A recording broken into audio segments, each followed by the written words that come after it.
Prayer to Our Lady of Lourdes. O ever Immaculate Virgin, Mother of Mercy, Health of the sick, Refuge of sinners, Comforter of the afflicted, you know my wants, my troubles, my sufferings. Look with mercy on me. By appearing in the Grotto of Lourdes, you are pleased to make it a privileged sanctuary whence you dispense your favors, and already many sufferers have obtained the cure of their infirmities, both spiritual and corporal. I come, therefore, with complete confidence to implore your maternal intercession. Obtain, O loving Mother, the grant of my request. Through gratitude for your favors, I will endeavor to imitate your virtues, that I may one day share your glory. Amen.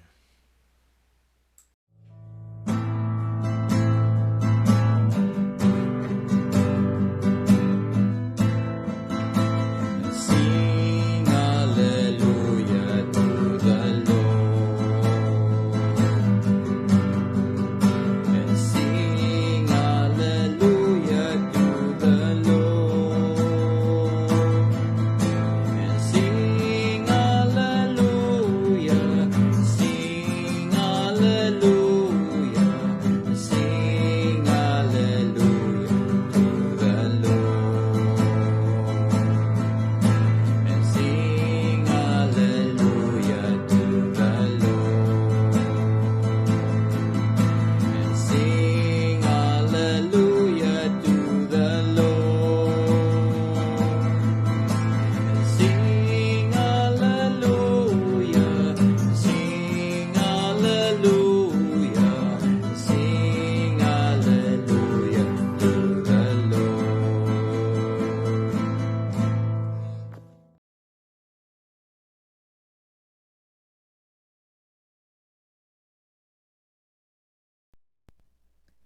Ang mabuting balita ng Panginoon ayon kay San Marcos, Kapitulo 1, versikulo 40 hanggang 45. Papuri sa iyo, Panginoon. Noong panahong iyon, may isang kitonging lumapit kay Jesus na nikluhod at nagmakaawa. Kung ibig po ninyo'y mapapagaling ninyo ako. Nahabag si Jesus at hinipo siya sabay ang wika, ibig ko. Gumaling ka. Noon day nawala ang kitong at gumaling ang tao. Pinaalis siya agad ni Jesus matapos ang ganitong mahigpit na bilin. Huwag mong sasabihin ito kanino man. Sa halip ay pasuri ka sa saserdote. Pagkatapos maghandog ka ayon sa inuutos ni Moises upang patunayan sa mga tao na ikaw ay magaling na. Ngunit umalis siya at bagkus pinamalita ang nangyari anupat hindi na hayagang makapasok ng bayan si Jesus. Naroon na lamang siya sa labas sa mga ilang na puok at doon pinagsasadya ng mga tao buhat sa iba't ibang dako. Ang mabuting balita ng Panginoon. Pinupuri ka namin, Panginoong Hesukristo. Isang mapagpalang linggo po sa ating lahat. Una-una po sa lahat, ako po ay nagpapasalamat sa ating poong may kapal na sa pagkakataong ito na ipinagkaloob niya po sa atin upang tayo po ay makapagbahagi ng kaniyang mabuting balita. Today is Marriage Sunday. So kung nakapagsimba kayo ngayon, kayong mga couples, sana'y na bindisyonan po kayo, no? yung mga married couples, married Sunday. Ngayon, kami dito sa amin, nag-bless si Monsignor para sa mga couples. At ako po'y nagpapasalamat sa ating lahat ng mga masugid na mga taga-subaybay, mga tumatangkilik sa ating munting channel na ito, sa ating munting gawain na ito, ang pagninilay. Sa lahat ng mga subscribers natin, sa mga bago nating subscribers, marami pong salamat sa inyo. Sa lahat ng aming mga kaibigan, marami pong salamat. At this time ay may deepest sympathy, no, sa pamilya ng aming Professor Pismarex, si Architect Manuel Tingson Jr. ay sumakabilang buhay na. Sir, may you rest in peace. At sa lahat ng mga may kamag-anak na sumakabilang buhay din, kami po ay dito sa Pisma Plus ay nakikiramay. So, sa lahat, maraming pong salamat. Sa pagkakataong ito, ay magbibigay rin ako ng aking munting reflection sa ating gospel from St. Mark chapter 1 verse 40 to 45, no? Ang hitungin ay nagsabi, kung ibig po ninyo'y mapagpagaling ninyo ako. So, mga kapatid, no? Sa ating buhay, kung ganito tayo makipag-usap sa ating Panginoon, no? With sincerity, no? From our heart, nagmamakaawa. So, ang ating Panginoon ay kagaya nitong kitungin, dahil sa kanyang pananampalataya at paniniwala sa ating Panginoon, ang ating Panginoon ay nahabag sa kanya, no? O dito, nahabag si Jesus at hinipo siya. Sabay ang wika, ibig ko. So, maraming bisis tayo sometimes na humihingi, no, ng pabor, no, sa ating Panginoon. So, ang ating Panginoon, tandaan natin that kung ibig niya, no? Sabi niya, ibig ko, gumaling ka, sabi niya sa kitungin. So tayo din, pag nananalangin, pag tinitingnan ng Panginoon ang ating hinihiling sa Kanya na ito ay legit, no? Na talagang kailangan natin, nagmamakaawa tayo, 100% ang ating Panginoon ay sasagutin, no? Ang ating panalangin. Ang ating Panginoon ay Panginoon na mahabagin. But ang problema lang kasi sa atin minsan, masyado tayong demanding, no? Inuutusan pa natin ng ating Panginoon, no, na ganito ang gawin, no? Lord, gusto kong manalo sa lottery dahil para maangat na ako sa kahirapan. Yung bang gusto natin na instant lang, no? Instant na karangyaan. Yung hindi ba tayo magpapagod? Yun, marami yung nagdi-diskarte nun, no? Lalo na ngayon sa online. I know maraming nabibiktima dito, no? Na ibang dadala tayo, no? Tatawagan ka, uy, nanalo ka ng ganito. Padala ka muna ng load, tapos ganito, ganyan. Uy, yung pangbayad. Oh. Hanggang sa lumaki na ng lumaki. Kasi ang tendency natin pag nakarinig tayo ng ganyan ay ibang nasisilaw tayo. Ba't hindi ba natin tinanong sa ating sarili na paano ako mananalo? Hindi naman ako sumali, di ba? Pero iba magaling, ginagamit pa yung pamilya na padalhan ng ganito dahil na ospital, ganyan. Ibang minsan yung information talaga yung talagang accurate, no? Pag napakinggan mo, no? So that's why, mga kapatid, ingat po tayo sa paglagay ng mga information sa ating mga social media account. Yung lahat-lahat, parang halos lahat na nilalagay na natin. So yung mga walang magagawa o yung mga hinahangad ay yung para lang makakapagpera, no, sa madalian. Yun ang ginagawa nila, nagsi-search sila niyan, nagre-research, no, para kung sino bibiktimahin. So now, dito sa ating ebanghelyo, ayun nga, ano, dahil yung kitungin ay nagmamakaawa, ay pinagaling siya ng ating Panginoon at pinaalis, no? Pero may mahigpit siyang bilin, no? Sabi ng ating Panginoon, huwag mong sabihin ito kanino man, no? So, mga kapatid, sometimes ganito din tayo, no? Yung bang pag meron na tayong grasya, no, na nakakamit, no? Ibang answered prayer tayo, ibang hindi natin mapigilan, no, ang ating sarili na ipagsasabi, no, sa iba na, uy, yung may bagong kotse ako, yung tapos ipopost pa sa social media, no? So dito, talagang kung ano ang nasa sayo, wag mo nang sabihin pa sa iba. Yun ang bilin ng Panginoon, mahigpit, no?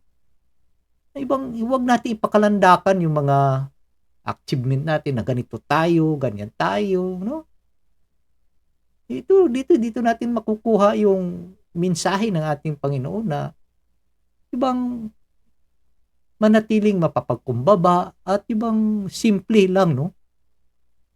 Of course, sometimes, ito'y masasabi din natin o masishare natin sa ating kapwa, but not in public. Of course, pwede nating i-share itong ating achievement o yung answered prayer natin to some individuals na makapagbigay ng inspirasyon, no, sa kanila. Na ibang ma-encourage din sila magkaroon ng lakas, ng loob, ng pananalig, ng pananampalataya sa ating Panginoon dahil sa na-share mong pangyayari sa buhay mo, no? Na dahil sa kabutihang loob ng Panginoon ay sinagot ang iyong panalangin. So dito na instead na ang ating Panginoon ay pumunta pa sa ibang lugar, pero yun, hindi na siya gaanong makapasok, no, sa mga bayan dahil marami nang nakakaalam. Kumbaga visible na talaga ang ating Panginoon dito. At gusto ko lang dito bigyan din ng pansin na yung sabi ng Panginoon na huwag mong sabihin kahit kanino man, sa halip ay pasuri ka sa saserdote, no? Sa ibang mga salin, pari dito yung nakalagay, eh. Tapos pagkatapos maghandog ka ayon sa inutos ni Moises. Kasi noon sa panahon ng ating Panginoon, only the priest, no, ang makapagpatunay na ikaw ay magaling na. So sila yung may authority na sabihin, itong tao ito magaling na sa kitong. Kaya nga inuutos ng Panginoon ito sa kitongin na pasuri sa sacerdote o sa mga pari. So dapat natin alalahanin that the authority that to confirm na magaling nitong kitungin ay dadaan mo na siya, no, sa pagsusuri ng mga pari. At dito ay halos sa labas na lang siya ng bayan, no, sa mga ilang na puok. Bakit kaya, no, pinipili ng ating Panginoon yung ilang, no? Hindi siya masyadong, yun, di ba naririnig yun sa mga ibang gospel natin na siya ay nananalangin sa ilang, no? Dito kasi previous nating gospel, no, yung bang madaling araw, no, inumagahan, aga pa, pumunta ng ating Panginoon sa ilang para manalangin. So, ito napakaganda itong pagnilayan dahil sometimes, no, in order to listen, no, yung pinagaling ng ating Panginoon, yung sa gospel natin, yung bingi at saka yung may kapansanan, no, na pipi at bingi, ibang ipatha or be open. Dito inilayo ng Panginoon, no, sa karamihan yung may kapansanan doon sa gospel natin before. And then, dito, sa ilang na siya, no? Napakatahimik, yung bang away from the crowds. So, sometimes tayo mga kapatid, kailangan din natin na lumayo muna sa crowds, no? We will detach ourselves to this world para makausap natin at mapakinggan natin ang ating Panginoon. Kaya, ng ating Panginoon, para makapag-communicate siya ng mabuti sa Ama sa Langit, so pupunta siya sa napakatahimik na pook, no? Yung ilang, no? Ibang walang gaanong tao. But then, ay dahil lang gusto ng mga tao ay ibang mga pake nila na gumaling or maihihilingin. Pero karamihan dito, dinadala yung may mga sakit eh. So kahit nandun siya sa ilang ay sinusunod pa rin siya, no? But din mahalaga dito mga kapatid ang mensahe ng ating Panginoon dito ay una, pag tayo po ay lumalapit sa Kanya, nagsusumamo, nagmamakaawa, no? Ang ating Panginoon ay ibig Kanyang gumaling o tulungan or sagutin ng inyong panalangin. Bibigay inyong hinihiling. At pangalawa, ito'y pag nakamit na natin itong grasya na ito, ay huwag nating ipangalandakan, no? Sa kung kanino man. Itago na lang natin sa ating sarili, no? Ibang, ano bang purpose natin para sabihin? Para ma-boast tayo, no? Para ngiti hanggang tinga, no? Dahil dito, ito yung nakamit natin. So, yun ang bili ng Panginoon. Huwag isa pagsasabi kung kahit kanino man, no? And then, pangatlo, sa ating pagpananalangin ay kailangan din natin na lumayo muna, no? Sa mundong ito, no? We will set aside ang lahat ng mga bagay na makapaghadlang, no? O makapag-distract sa atin sa ating pakikipag-usap sa ating Panginoon. Kaya kailangan muna natin ilayo yung mga gadgets natin, no? Kasi minsan nananalangin ka, like for example, nagro-rosary ka, biglang tumunog yung telepono mo. Eh siyempre mapalingon ka, mawawala yung concentration mo. Eh di wala, na-disturb ka na. So yun ang ating or ang mensahe ng ating Panginoon na dapat nating isipin at dapat nating isabuhay, no? Na ibang let's give ourselves a break, no, to this world na masyadong magulo, no? Mga kapatid, this coming Wednesday is Ash Wednesday, season of Lent na.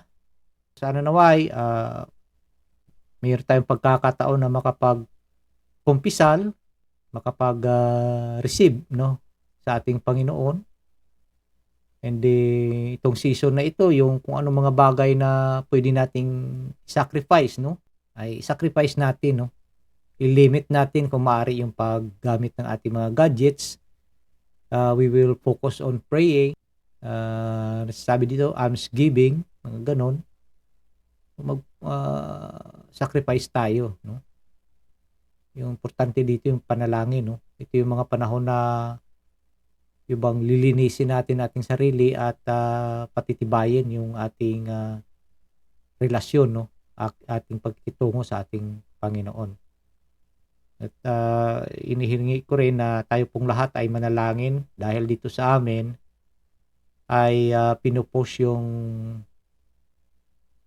na maaprubahan yung tinatawag na assisted suicide, no? Yung bang para isa na with assist ng medical practitioner. Yung parang ganon, yung bang sinasabi nilang yung mga matatanda na, no, na kailangan ng ibang I don't know kung anong, hindi ko masasabi, but din yung bang May mga pamilya na gusto na yung mga matatanda, no? Yung mga parents nila na para sa kanila wala ng silbi ay ano na lang, no? Sa tulong ng doktor or sino man ang medical practitioner na pwedeng gumawa nito ay pwede nang kunin ang buhay. So napakalungkot, no, na ito ang mga pangyayari, no, na pinupush ngayon para ito ay ma-legalize. So we will pray for this na wag itong matuloy, ano. So, mga kapatid, so sama-sama tayong manalangin para sa kabutihan ng lahat at para sa respeto, no, ng bawat isa sa buhay dahil life ay hindi natin, ang buhay ay hindi sa atin, no. Galing ito sa Panginoon. So siya lang ang may karapatan na kunin ito sa atin, no. We'll pray for this hardly. Idulog natin sa ating Panginoon. Makaawa tayo na hindi matuloy ito, no. Yung bang hindi ka nais-nais at kakilakilabot, no, na gagawin, ano, sa ating mga matatanda. Mga kapatid, sa inyong lahat, mga kapatid, marami pong salamat sa inyo sa inyong walang sawang pagsubaybay sa ating munting channel na ito. Palagi lang po na isi-share ang ating mga videos, yung mga pinupost nating videos. Huwag mo nating pabayaan yung ating mga sarili na ma-influence ng or makontrol ng kung anong mga bagay dito sa mundo. Lumapit tayo sa ating Panginoon dahil ang sabi ng Panginoon, ibig ko, gagaling ka. So, yun lang po mga kapatid. Marami pong salamat at sana naway ang banal na Espiritu, mahal nating Panginoong Jesucristo ay gagabayan po tayo sa ating araw-araw na pamumuhay at ilayo po tayo sa anumang kapahamakan, anumang mga sakit ng ating buong pamilya at huwag na natin pong kalimutan na kumapit lang po sa patalim ang salita ng ating Panginoong Jesucristo. So marami pong salamat at God bless us all. Manalangin po tayo. Sa ngalan ng Ama, ng Anak, ng Diyos Espiritu Santo. Amen. Spirit of wisdom and understanding, enlighten our minds to perceive the mysteries of the universe in relation to eternity. Spirit of right judgment and courage, guide us and make us firm in our baptismal decision to follow Jesus' way of love. Spirit of knowledge and reverence, help us to see the lasting value of justice and mercy in our everyday dealings with one another. May we respect life as we work to solve problems of family and nation, economy and ecology. Spirit of God, spark our faith, hope, and love into new action each day. Fill our lives with wonder and awe by your presence, which penetrates all creation. Amen. Sa ngalan ng Ama, ng Anak, ng Diyos Espiritu Santo. Amen.